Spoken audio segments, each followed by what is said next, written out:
السلام عليكم ورحمة الله وبركاته. رجع السماية blending or mixing spicy أيه إن شاء الله مقارنة كسوق قادنا إن بيديرينتا وجا قول مركا السماية يا نهرنتن بيهودو إن يدير هنان أما إن يكونوا لعدان أيه مركا وشيت كأو السماية يعني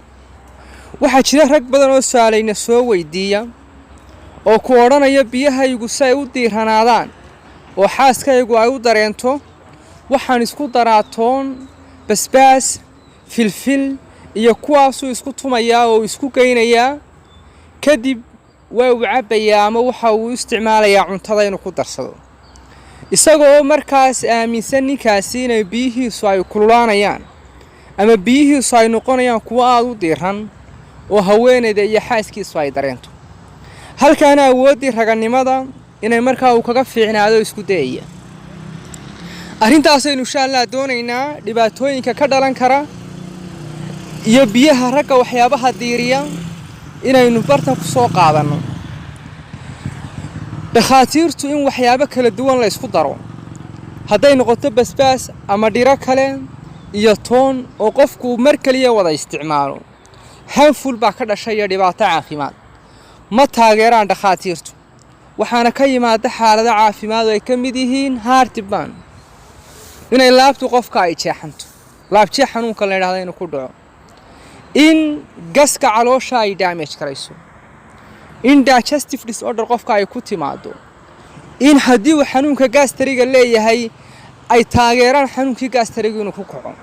dhibaatooyinka wax wada kulkulul oo mar kaliya la isku daray oo mar kaliya la wada cunay dhibaatooyinka caafimaad ee noocaas ayaa ka dhalan kara hadaba biyaha ragga maxaa diiriya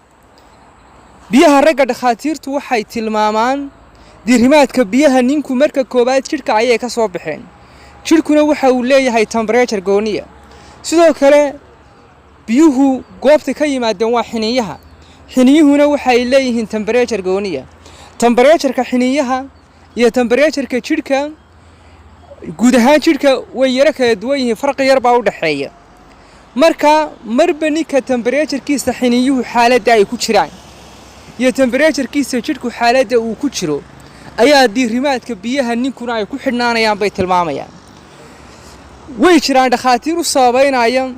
dhinaca lifestyle-ka ama cuntada uu isticmaalayo inay qayb ka qaadanayso jimicsiga uu sameeyay inay qayb ka qaadanayso cuntada noocyadii uu qaatay inay qayb ka qaadanayso way tilmaamayaan laakiin dhakhaatiirtu si ay u badan yihiin cuntadu uu ninku qaatay biyaha si toosa uu lama falgalayaan oo biyaha u diirin maayaan ee biyuhu waxay ku xidhnaanayaan tamartiisa nineed iyo biyahaysu si ay u kaydsan yihiin iyo xiniyuhu temperature-kooda iyo raganimadiisa iyo sidoo kale jirku markaa temperature-kiisa qaabkaas ayay tilmaamayaan inay biyaha ninku ay diirimaadkooda uu ku xidhan yahay marka inaad waxyaabo isku dardarto oo aad toonta iyo basbaaska iyo waxa mar qura isku geyso oo aad u qaadato inay si toos ah biyahaagu u kululaanayaan ama ay u diiranaanayaan arrin caafimaad ahaan saxsan ma aha markaas dhibaatooyinka ka dhalanaya ay markaa kugu imanaya caafimaad ahaan ay ku geysanayaan ayaa iyaduna u baahan mid ku aynu isku baraarujinay oo khatarta ka dhalanaysaana waa khatar iyaduna dib badan intaas aan ku soo ururinayo. Assalaamu calaykum wa rahmatullahi wa barakaatuh.